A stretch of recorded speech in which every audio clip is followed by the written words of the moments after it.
The single mom thought it was just a blind date, until the poor janitor stole her heart.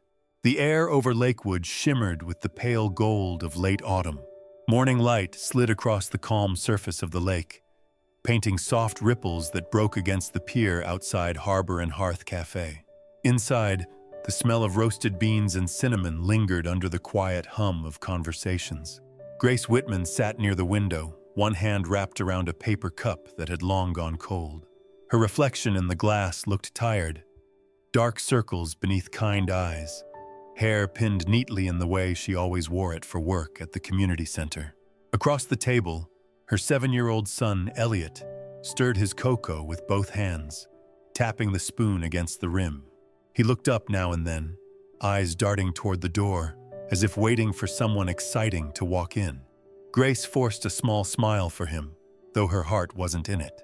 She had promised her coworker Marcy she'd give this blind date a chance. "You need to talk to someone who isn't a child or a coworker," Marcy had teased, slipping her the man's number. But now, as she glanced at her phone, a new message lit up the screen. "Hey, something came up. Can we reschedule?" Grace exhaled slowly, staring at the words until they blurred. She wasn't surprised. Disappointed maybe, but not surprised. The last 3 years had taught her how to lower expectations. She tucked the phone into her purse, leaned forward, and brushed a crumb from Elliot's cheek. "Come on, sweetheart," she said softly. "We're heading home."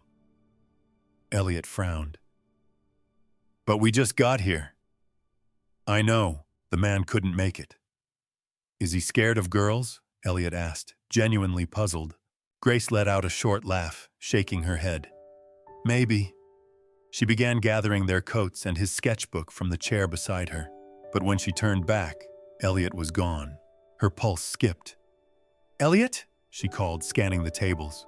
For a moment, panic tightened her chest, until she spotted him across the cafe, standing in front of a man kneeling by the window. The man wore a faded gray jacket and dark work boots, his sleeves rolled to the elbows. In one hand he held a rag, in the other a spray bottle that caught the sunlight like glass. Elliot was saying something animatedly, pointing at the window streaked with condensation. The man smiled, just a quiet upturn of his mouth, and reached for a napkin. Within seconds, he folded it into the shape of a tiny paper crane and handed it to the boy. "For you," he said, his voice low and steady. "So you don't forget that wings are meant to fly, even on rainy days." Elliot giggled, turning the napkin crane over in his palms. Grace walked quickly toward them, half embarrassed, half relieved. "Elliot," she said under her breath, "you can't just—" The man stood, tall but unassuming, his expression gentle. "It's all right," he said. "He didn't bother me." Up close, Grace noticed the faint smell of lemon cleaner on his clothes, the slight roughness in his hands. A patch on his jacket read Jonas H., a janitor's tag. "I'm sorry," she murmured. "He's curious about everything." "That's a good thing," Jonas said simply. "Curiosity keeps people looking up." Elliot grinned. "He's funny, Mom." Grace's cheeks warmed. She turned to Jonas, suddenly aware of how disheveled she must look. Coffee stain on her cuff, hair coming loose. "Thank you for being kind." Jonas shook his head lightly. "Just doing my job. Sometimes cleaning is about more than wiping windows." Grace tilted her head, caught off guard by the depth in that remark. He nodded politely, then returned to his work, wiping slow circles across the glass. She stood there for a moment, watching the movement of his hands, steady, rhythmic, until Elliot tugged her sleeve. "Can we come back tomorrow, Mom?" "Why?" "I like the lake," he said, glancing at the bright crane. "And the man who makes paper birds." Grace smiled despite herself. "We'll see." Outside, the wind had picked up, carrying the faint rustle of leaves across the boardwalk. As she and Elliot stepped out, Grace looked back once more through the cafe window. Jonas was still there, cloth in hand, sunlight spilling over his shoulders. He didn't look up, but for some reason, she felt as though he sensed her gaze. She turned away quickly, tucking Elliot's hand into hers. Maybe it was nothing, a polite exchange, a kind stranger. But for the first time in a long while, Grace felt a small ripple of warmth she couldn't quite explain. Behind her, the napkin crane bobbed in Elliot's grip as they walked toward the lake, its fragile wings catching the autumn light like a quiet promise. The next morning, Lakewood woke to a soft drizzle that brushed the lake like watercolor. Grace walked briskly toward the cafe, holding Elliot's small hand while the boy hopped over puddles. He carried his sketchbook under one arm, talking non-stop about the napkin crane Jonas had folded the day before. "Do you think he can make a dragon next time, Mom?" Grace smiled. "He's a janitor, not a magician." Elliot grinned. "Maybe he's both." Grace pretended not to laugh. She told herself she was only coming back because Elliot had left his pencil box at the cafe. But deep down, she knew there was another reason. Something quieter. Something she didn't want to name yet. Inside Harbor and Hearth, the air was warm and smelled of caramel and roasted coffee. Grace walked to the counter, asked the barista about a lost pencil box, and was told to check with the cleaning guy in the back. She turned and saw Jonas near the corner, rolling up his sleeves as he wiped down the counter where the morning crowd had left crumbs and coffee rings. The sight of him caught her off guard. There was something almost steadying about his movements, unhurried, precise, like he cared about making things right even when no one noticed. Elliot ran ahead. "Hi, Mr. Jonas," he chirped, voice echoing through the quiet cafe. Jonas looked up, surprised, then smiled. "Back so soon?" Grace explained about the missing pencil box. Jonas reached under the counter and pulled out a small metal tin.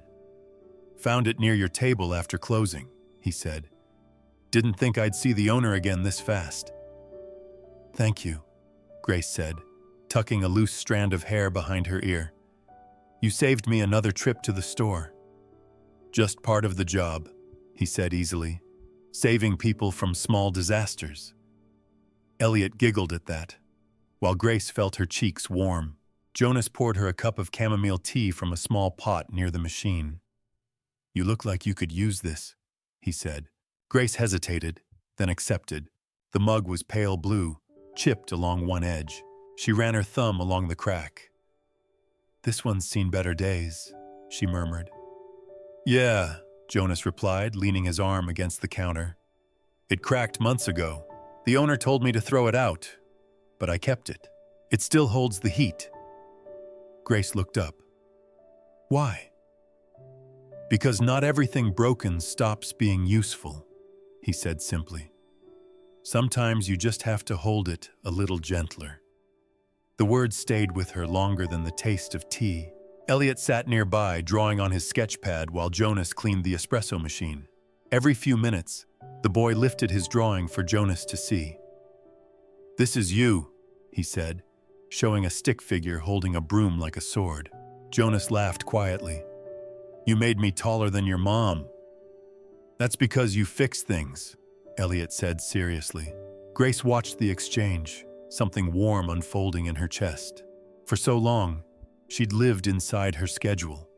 Work, errands, homework, bills, forgetting what it felt like when someone simply existed beside her without expecting anything. She glanced around the cafe. The glow of hanging bulbs, the faint hiss of the espresso machine, the rhythm of rain outside. For once, she didn't feel like hurrying anywhere. Jonas noticed her silence. "Do you work nearby?" "The community center," she said. "Mostly paperwork and phone calls." "That place on Maple Street?" "Yes, it's not glamorous, but it matters." "I know it," he said. "The people there do good work." Grace tilted her head. "You sound like you've been there." Jonas wiped his hands on a towel. "Sometimes I help clean after hours. Keeps me busy." His tone was casual, but something in it made Grace curious, like there was more he didn't say. Elliot looked up. Mom, can we come back tomorrow? Why? I want to show Mr. Jonas my finished picture. Grace smiled faintly. We'll see. Jonas crouched beside Elliot, examining the page. You drew a crane, he said softly. Looks like it's flying somewhere new. That's because Mom said we might move one day, Elliot answered. Grace froze for a second. She hadn't realized he remembered that late-night conversation. Jonas looked at her but didn't press. Instead, he folded a small napkin, pressing a crease down the middle with the edge of his thumb. Then maybe this one can show you the way, he said, handing it to Elliot. A new paper bird, neater than the first. The boy smiled as if it were treasure. When they finally stepped outside, the drizzle had stopped. The air smelled like wet cedar and baked bread from the bakery next door. Grace glanced back through the cafe window. Jonas was wiping the counter again, the light catching in his hair. She noticed how quietly he moved, as if he belonged to the rhythm of the place. Elliot held the paper crane close, careful not to crush it. Mom, he said suddenly, Mr. Jonas fixes things. Maybe he can fix us too. Grace stopped walking, the words sinking deep. We're not broken, she said softly. Elliot thought for a moment. Then maybe he just helps people stay warm. Grace looked down at her son, then toward the cafe where Jonas was just locking the door. She didn't wave, but for reasons she couldn't explain, she lingered there a moment longer, watching him step into the fading rain. 2 days later, the weather over Lakewood turned restless. The radio had mentioned rain, but no one expected the sky to break open so suddenly. Grace left work early, hoping to pick Elliot up from his art class before the storm hit. The clouds were already folding into one another, gray and heavy like smoke. By the time she reached the small studio on Birch Street, the first drops were falling hard against the pavement. Elliot ran into her arms, his backpack bouncing against her side. Mom, my picture got picked for the window, he said proudly. Grace smiled, brushing damp hair from his forehead. That's wonderful, sweetheart. We'll see it tomorrow. Let's hurry before we both turn into puddles. They stepped out just as the rain thickened. Within seconds, her jacket clung to her shoulders, cold and soaked. The bus stop was empty, and a blinking digital sign announced, "Service delayed due to weather." Grace exhaled, half laughing at her luck. Elliot frowned, tilting his face toward the rain. It's cold, he whispered. I know, honey. We'll wait a bit, a voice behind them interrupted, calm and familiar. You shouldn't wait here. The park trail floods fast. Grace turned. Jonas stood under a small black umbrella, the kind that looked like it had been repaired more than once. His jacket was damp at the shoulders, work gloves tucked into his pocket. What are you doing here? She asked, surprised but relieved. The cafe closed early, he said. I saw you running past the window. Elliot brightened immediately. Mr. Jonas! He ran toward him without hesitation. Jonas crouched down, steadying the umbrella so the boy could fit under it. You're going to get sick, he said gently. That's Mom's job, Elliot replied with a grin. Grace shook her head, amused despite herself. We'll manage, she said. It's just water. It's cold water, Jonas countered, holding the umbrella over both of them. Come on, I'll walk you home.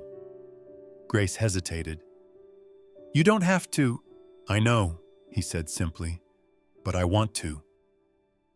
They began walking down the narrow street, the umbrella barely wide enough for three. The rain drummed on the fabric, a steady rhythm that filled the silences between them. Jonas walked on the outside edge, letting the water hit his arm. Elliot skipped through puddles, humming a tune under his breath. Grace glanced sideways. You'll ruin your jacket. It's seen worse, Jonas said, smiling. Besides, I promised that crane of his I'd make sure you both stay dry. Grace laughed quietly, remembering the paper bird Elliot kept in his bag. He's taken quite a liking to you. Kids see things adults miss, Jonas said. They look for kindness instead of perfection. His tone was gentle, almost absent-minded, but it sank deep into her. The rain thickened as they turned onto Willow Lane. Water streamed along the curbs, carrying stray leaves like tiny boats. Elliot reached out to catch one. "Look, Mom, it's racing us!" "Don't fall behind," Grace said, tightening her grip on his hand. Her hair was plastered to her cheeks, the wind cold against her neck. She felt Jonas move closer, angling the umbrella toward her. The motion was quiet, unspoken, but it made something shift inside her chest. At the corner, a gust of wind flipped the umbrella backward. Jonas laughed, holding it steady while Grace instinctively lifted her own coat to shield Elliot. For a moment, their hands met, his warm, hers trembling from the chill. He looked at her, eyes soft but unreadable. "See?" he said, voice low. "You do the same thing I do." "What's that?" "Keep other people dry even when it means getting wet." Grace didn't answer. She couldn't. The words felt too close to something she hadn't admitted in years, that she was tired of being the only one holding the umbrella. By the time they reached her apartment building, the rain had softened to a drizzle. The porch light flickered as they stepped under the awning. Grace turned to him. "Thank you for walking us." Jonas shrugged lightly. "I needed the exercise." "You're drenched," she said, noticing the water dripping from his sleeves. He smiled. "Guess I'll dry faster if I keep moving." Elliot tugged at his coat. "You can come in, Mr. Jonas. Mom makes good cocoa." Grace opened her mouth to protest, but Jonas shook his head. "Another time, maybe." He crouched to meet Elliot's eyes. "Keep that crane somewhere safe, all right?" "I will," the boy promised. Grace watched as Jonas turned back into the rain, umbrella tilted against the wind. His figure grew smaller, fading into the silver mist that hovered over Lakewood's quiet streets. She lingered on the porch, arms crossed, watching until he disappeared around the corner. Behind her, Elliot whispered, "He always helps people, doesn't he?" Grace smiled faintly, pulling him close. "Yes," she said softly. "He does." The smell of rain clung to her clothes as she closed the door. For the first time in years, the sound of thunder didn't make her feel lonely. It made her feel seen. The next week brought calmer weather to Lakewood, though the chill in the air hinted that winter wasn't far. Grace's days returned to their usual rhythm. Morning coffee, work at the community center, helping Elliot with homework. But something about the quiet felt different. Every time she passed the cafe window or saw a man in a gray jacket, her thoughts drifted to Jonas Hale. She told herself it was nothing, just gratitude, but her heart disagreed. Friday evening, Grace stayed late at the community center to finish reports for an upcoming food drive. Most of the staff had already gone home. The building was quiet except for the hum of fluorescent lights and the faint tapping of rain on the windows. She was stacking folders when Elliot appeared in the doorway, holding a crayon drawing. "Mom, the hall is dark," he said. "Can I turn the lights on?" Grace frowned. "The switch by the stairs should work." "It doesn't," Elliot said, "but the man with the toolbox is fixing it." "What man?" "Mr. Jonas." Before Grace could ask more, a soft flicker spread through the hall. One light turned on, then another, until the whole corridor glowed a steady gold. She stepped out and saw Jonas standing on a ladder, twisting a bulb into place. His jacket hung over a chair, revealing a dark work shirt rolled at the sleeves. "You work here too?" she asked, half surprised, half amused. Jonas glanced down with a small smile. "Part-time. They call me when the wiring acts up. Didn't think I'd see you here after hours." "I didn't think you worked everywhere I go," she teased. He chuckled, climbing down. "Lakewood's not that big." Elliot ran forward, waving his drawing. "Look, Mr. Jonas, I made you a picture." Jonas crouched, accepting it with care. The page showed a stick figure standing under a tall streetlight. In the corner, Elliot had written, "The Keeper of the Light." "That's me?" Jonas asked softly. Elliot nodded. You fix things that help people see. Grace smiled at the thought. Jonas looked down at the paper for a long moment, before folding it carefully and tucking it into his jacket pocket. That's the best name I've ever been called, he said. As the evening wore on, Grace offered him coffee from the break room. They sat at one of the tables while Elliot built towers from paper cups. I didn't know you were so handy, Grace said, sipping her cup. Just learn to be, he replied. When something breaks, I can't rest until it works again. She looked at him curiously. That sounds like a habit you didn't pick up from cleaning floors. He gave a small smile. Let's just say I've seen my share of broken things. Grace didn't press, but the words lingered. The clock ticked quietly. Outside, rain drizzled over the parking lot, making soft halos around the streetlights. Jonas stood, walking toward the window. Do you like working here? He asked. Most days, she said. Some days it feels like I'm patching leaks with tape, always a new problem waiting. Still, you stay, he said. That's something. I stay because people need this place, Grace replied. Single moms, seniors, families trying to start over. It's not perfect, but it matters. Jonas turned toward her, eyes warm. You sound like someone who keeps her own kind of lights on. She smiled faintly, feeling a warmth rise in her chest that had nothing to do with the coffee. When she looked up again, Elliot had dozed off on the bench, his head resting on his sketchbook. Grace lowered her voice. He really likes you. He's easy to like, Jonas said. Kids remind you what goodness looks like before the world teaches them to hide it. You talk like someone who's lost something, she said quietly. He paused, then shrugged. Maybe we all have. A silence settled between them. Not awkward, just full of things unspoken. Jonas checked his watch. I should lock up the back room. As he moved to the door, Grace noticed how the lights followed him down the hall, one flickering on just as he passed beneath it, another dimming softly behind. It was as if the building itself recognized him.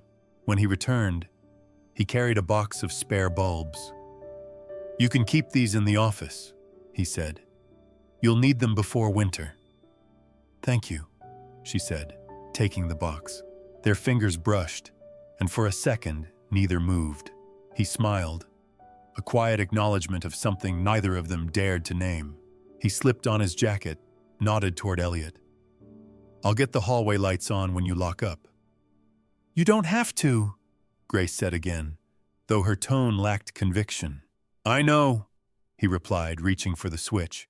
One by one, the lights along the corridor glowed softly, casting a gentle amber hue over the empty building. Grace watched from the doorway, her heart oddly full. As Jonas disappeared around the corner, his voice echoed faintly. Good night, Grace. Keep your lights on. When she turned back, Elliot stirred, mumbling, Is the keeper of the light gone? Grace smiled, brushing his hair. Just for now, she whispered. Outside, the rain had stopped. The lamplight reflected on the wet pavement, steady and calm, like the memory of someone who never left the dark unlit. The following Monday arrived with a sharp chill in the air. Frost glazed the edges of Lakewood's sidewalks, and the maple trees along the street had turned brittle and bare. Grace pulled her coat tighter as she guided Elliot through the community center's glass doors. She had volunteered to help reorganize the storage rooms before winter. The building smelled faintly of dust and old paint. Stay close, okay? She told Elliot, handing him a packet of colored pencils to keep him occupied. I'll just be down the hall. The corridors were quiet, except for the low hum of the furnace. Grace began sorting through boxes stacked along the far wall.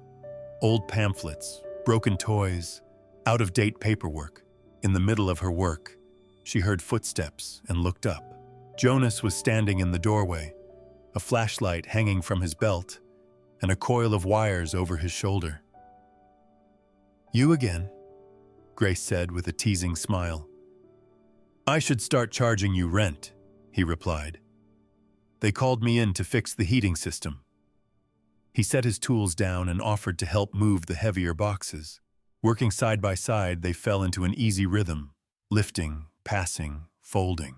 Dust swirled in the air, catching in the slanted light from the small window above. Grace wiped her hands on her jeans. You really do fix everything around here, she said. Jonas smiled faintly. Everything except the things that matter most. She looked at him curiously, sensing something deeper behind the words. But before she could ask, Elliot's voice echoed from the hallway. Mom, come look what I found! Grace followed the sound to the back storage room, where Elliot was kneeling beside an open box labeled Maintenance 2017.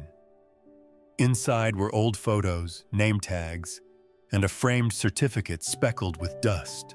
He held up a picture of a group of firefighters standing in front of a burned building.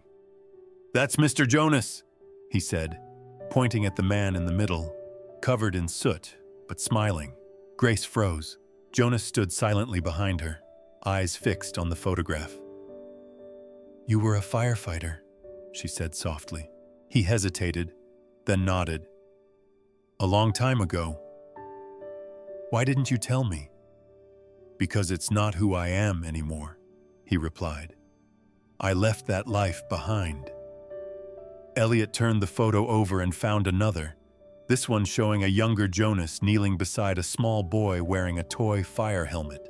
The handwriting on the back read, Micah's first day at the station. Grace looked up. Your son? Jonas shook his head slowly. My brother. His voice was quiet but steady. He was 20. I trained him myself. He wanted to be braver than me. Grace waited, sensing the heaviness in him. What happened?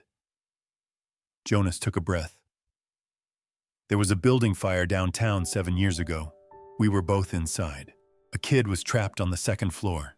I told Micah to stay back, but he didn't listen. His hand tightened on the edge of a shelf. He went right, I went left. I got the kid out. He didn't make it. The silence that followed was heavy and still. Even Elliot, sensing the gravity of the moment, lowered his voice. That's why you fix lights, he whispered, so nobody gets lost. Jonas blinked, caught off guard by the child's words. Grace swallowed hard, her chest tightening. You don't have to be ashamed of surviving, she said gently. You saved someone. I stopped saving people after that, Jonas said. I thought if I stayed in the background, cleaning, fixing, I could still do good without risking anyone else. But you're still saving people, Grace said. Every time you show up, every time you make something work again. Jonas looked at her, and for the first time since she'd known him, she saw the shadow in his eyes ease slightly. You sound like you've done some saving yourself, he said. She smiled faintly. Single moms learn to be firefighters of a different kind. Elliot giggled. Mom puts out homework fires. They all laughed softly, the tension breaking just enough to breathe. Grace reached for the photograph still in Jonas's hand. He looks like you, she said. He was better, Jonas murmured.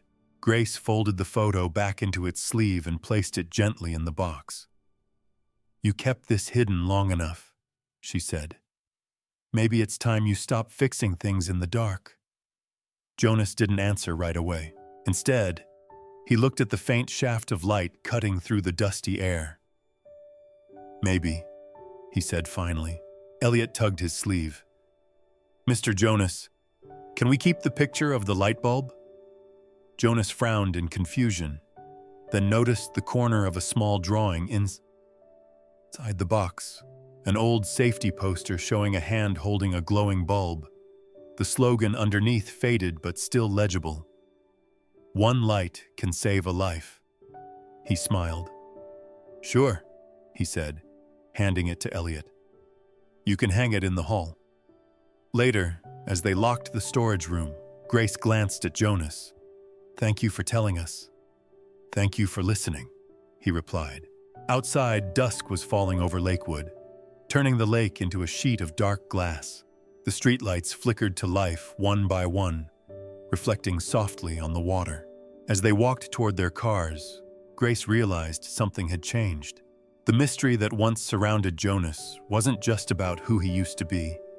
It was about the quiet courage he still carried, the kind that made broken things glow again. 2 weeks after that afternoon in the storage room, the first real snow of the season dusted Lakewood. The air was cold enough to sting, and every breath came out like mist. Grace worked late at the community center that Thursday, preparing for the winter donation drive. Boxes of coats, blankets, and canned food were stacked by the front lobby.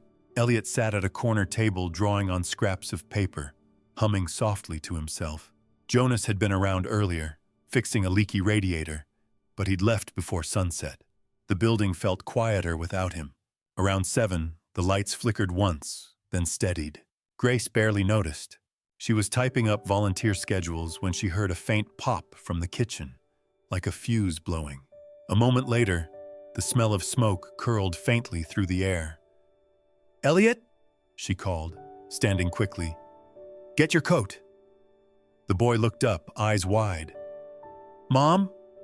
Then came a loud crack, followed by the shrill wail of the fire alarm. Grace's heart jolted.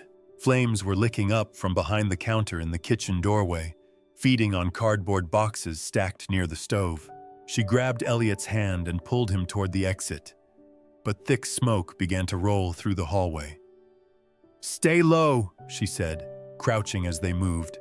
Elliot coughed, clutching her arm. She reached for the door handle, but it was hot. Panic clawed at her chest. She turned toward the back corridor, then froze. Through the haze, a figure was running toward them, a flashlight cutting through the smoke. "Jonas." "This way," he shouted. Grace felt an overwhelming rush of relief. He wrapped his jacket around Elliot and pushed open a maintenance door leading to the storage area. "It's clearer here," he said, his voice steady despite the chaos. "There's another exit by the loading dock." The three of them moved quickly through the hall, the sound of crackling wood echoing behind them. Sparks drifted down like orange snow. Elliot stumbled, and Jonas scooped him into his arms without hesitation. When they reached the door, Jonas kicked the metal bar handle, forcing it open. Cold air hit them like a wave. Outside, snow mixed with smoke under the streetlights. Grace coughed hard, tears stinging her eyes. Jonas set Elliot down and turned back toward the building. "Wait!"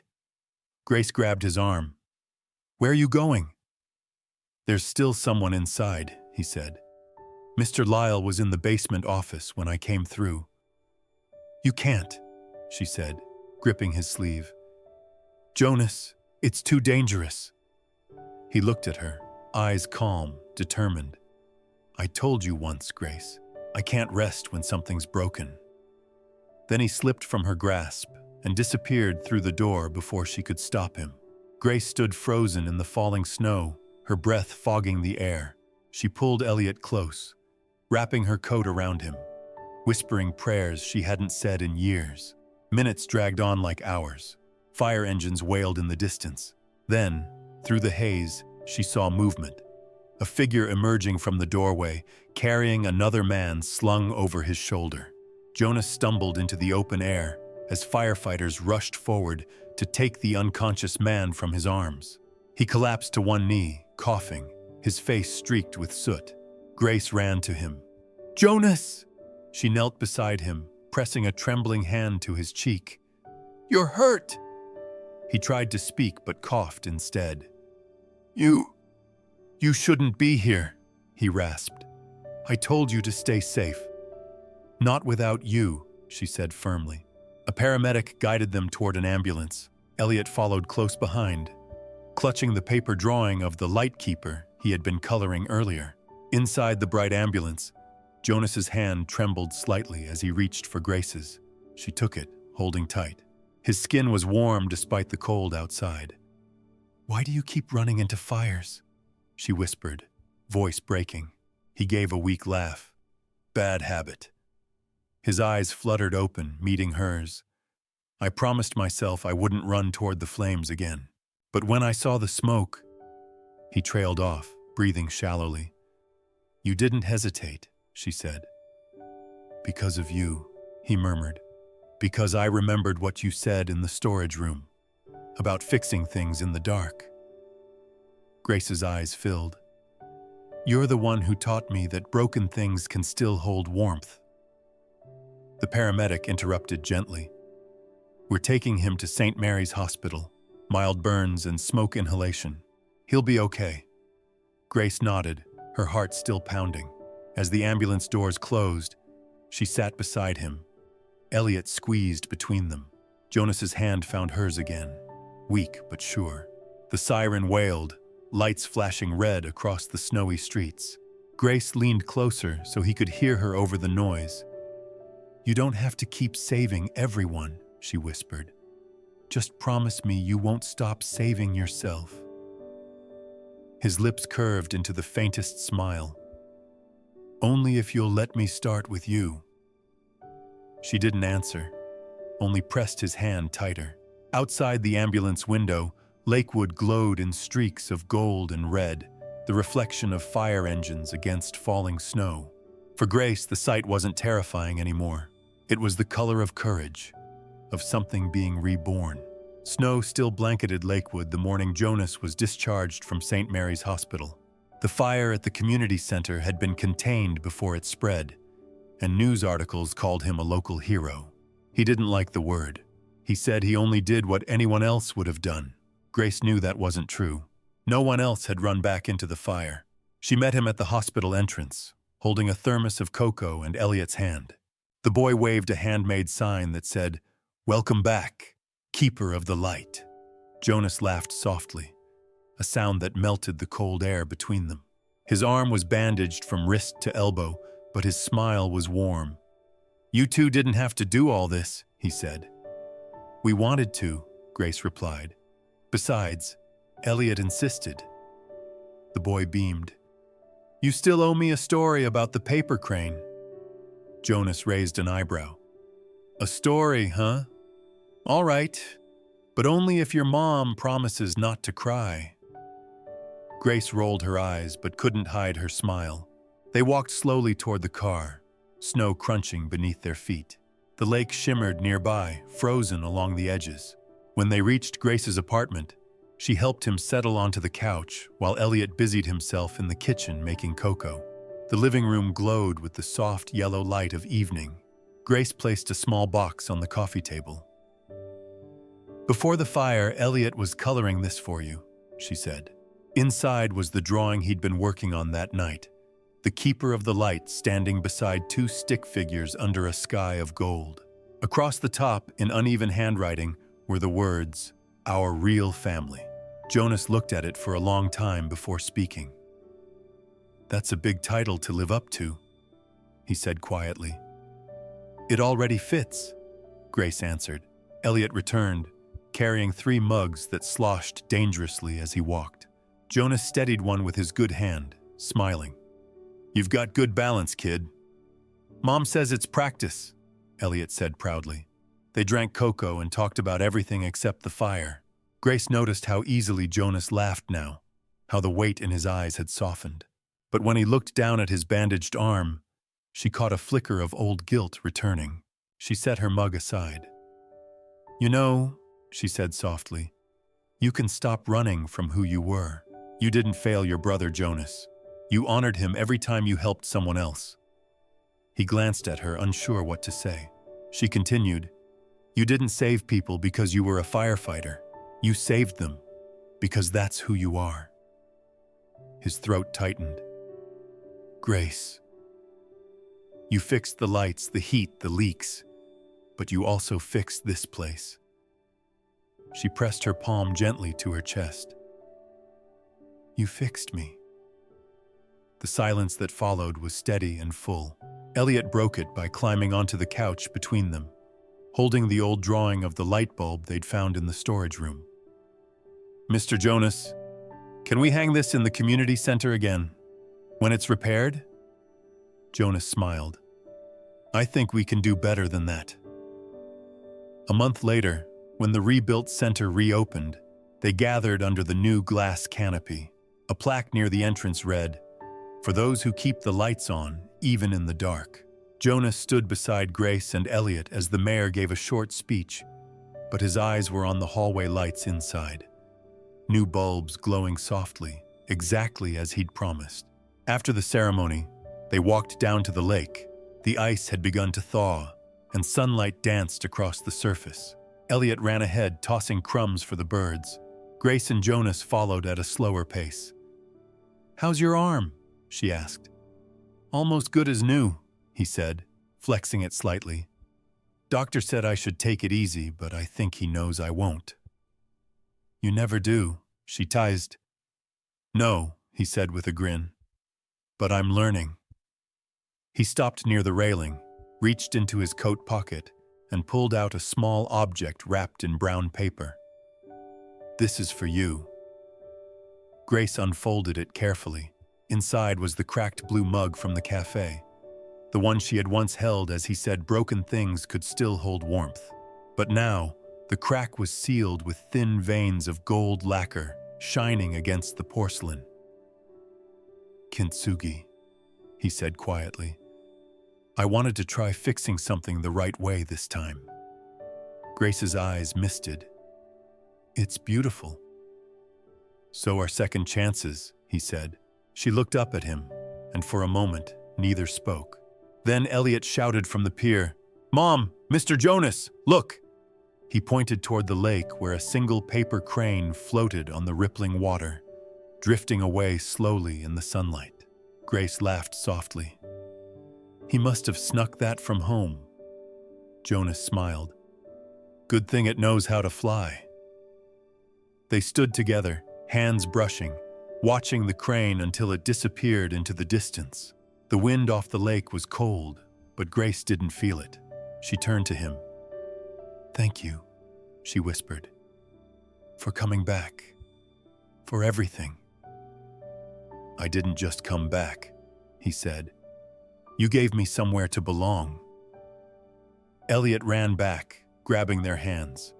"Let's go home," he said, and this time, it felt like they finally had one. As the sun sank low over Lakewood, the streetlights blinked on across the town. One by one, they lit up the quiet streets, warm, steady, and alive, just like the hearts of the three people walking beneath them. If this story touched your heart, please like, share, and subscribe to Midus Stories, where every tale reminds us that even the smallest light can heal what was once broken.